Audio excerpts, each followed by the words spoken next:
Huawei is pretty much a hardware-oriented smartphone brand.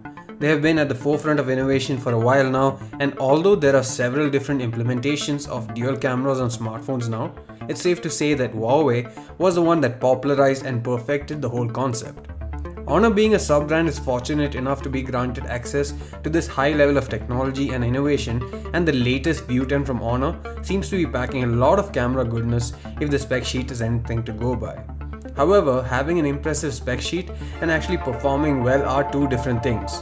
This is Sandeep from RevAtlas. Let's go and flex the camera muscles on this thing. Let's get the specifications on the table first so we all know what is what.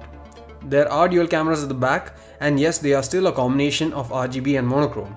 This should by right give better sharpness, improve dynamic range, and also better detailing, since the camera captures the color information from the RGB sensor and details from the monochrome sensor. The RGB sensor is a 16 megapixel unit with f1.8 aperture, while the monochrome sensor has 20 megapixels of resolution with the same aperture. Considering that it takes details from the monochrome sensor, having a larger resolution makes sense. Monochrome sensors are also more sensitive to light, and as a result the dynamic range is also improved. Now onto the image quality.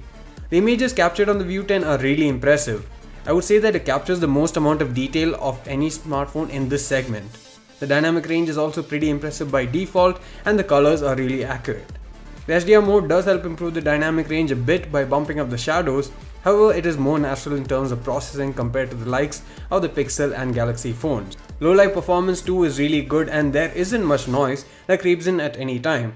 Even if it does, you could possibly use portrait mode or the wide aperture effect mode to mask the noise to a big extent if the situation allows it. There's a portrait mode on board that does blur the background and isolate the subject or object a bit. However, it isn't as pronounced as some of the other smartphones on the market and can seem a bit underwhelming. But there's a wide aperture mode which uses a blurring algorithm to create an electronic depth of field that mimics how a camera with variable aperture would capture photos. You can choose an aperture value anywhere from f.95 all the way down to f16. Naturally, as you would see in a real camera too, the depth of field goes from shallow to deep as you step down the aperture. In this particular mode, the blurring is much more pronounced, especially if you set it to something like f4 and above, and the algorithm is really great too. This mode also allows users to refocus on any part of the frame that they like after the photo is taken, and even adjust the aperture effects after the fact. It seems like the smartphone spots the highlights and then converts them into beautiful looking bokeh balls. For some, this may seem a bit artificial, especially at f.95, and we feel that f4 is sort of a sweet spot to get an image that looks naturally blurred and having a sufficient depth of field without losing out much on sharpness either. Monochrome images are of course true monochrome on this, and as a result is also more pleasing than just photos that have been desaturated. The tones, especially on the skin and for portraits, are much more elegant looking, and the dynamic range is great too. You can also apply the portrait mode or wide aperture mode in this as well. The panorama mode offers good stitching, however it does produce some shaky or blurry portions at times if you aren't careful with the panning. The front facing camera is a 13 megapixel camera with an aperture of f2. It produces some great looking photos with plenty of detailing, sharpness and natural looking colors.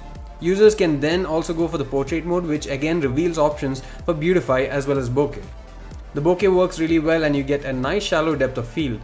Edge detection isn't perfect, but we found it better than most smartphones, the iPhone 10 included, and this bokeh is something that the OnePlus 5T doesn't have. The beautify also works quite well and can be used in tandem with bokeh or as a standalone effect. Video recording is one aspect where Huawei and Honor phones of the past haven't impressed much. Unfortunately, the same remains with the View 10. While the rear-facing camera offers modes such as 4K 30 and 1080p at 30 or 60 fps, the resulting footage isn't very impressive. The video looks good in terms of detailing, colors, and overall has a flat profile, which is useful for people who want to edit their videos. However, there is no EIS, and that results in really shaky videos. I believe that the phone is capable of handling EIS in 4K surely, but it's weird that they haven't included it even for 1080p 30 fps mode. The front-facing camera too can record videos, maxes out at 1080p. Again, the videos are good, but the lack of EIS ruins it.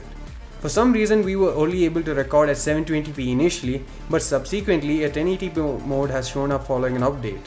This gives us hope that the phone will get EIS on the rear and possibly even the front camera in the future, since it only requires a software algorithm to be applied. And how the sharpness is, the exposure, the focusing, as well as how well it's picking up my audio.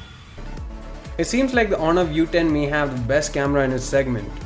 The photography game is really impressive and I've already taken several photos with the phone that I can say I'm proud of. It can only get better from here and it'll be a serious game changer if they add EIS to the videos.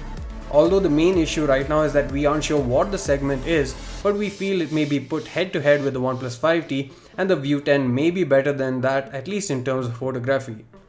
We'll be doing a detailed camera comparison between the two devices very soon, so please do stay tuned for that. You can purchase the smartphone from the link in the description below. That's it for the video guys. Thanks for watching. See you again in the next one.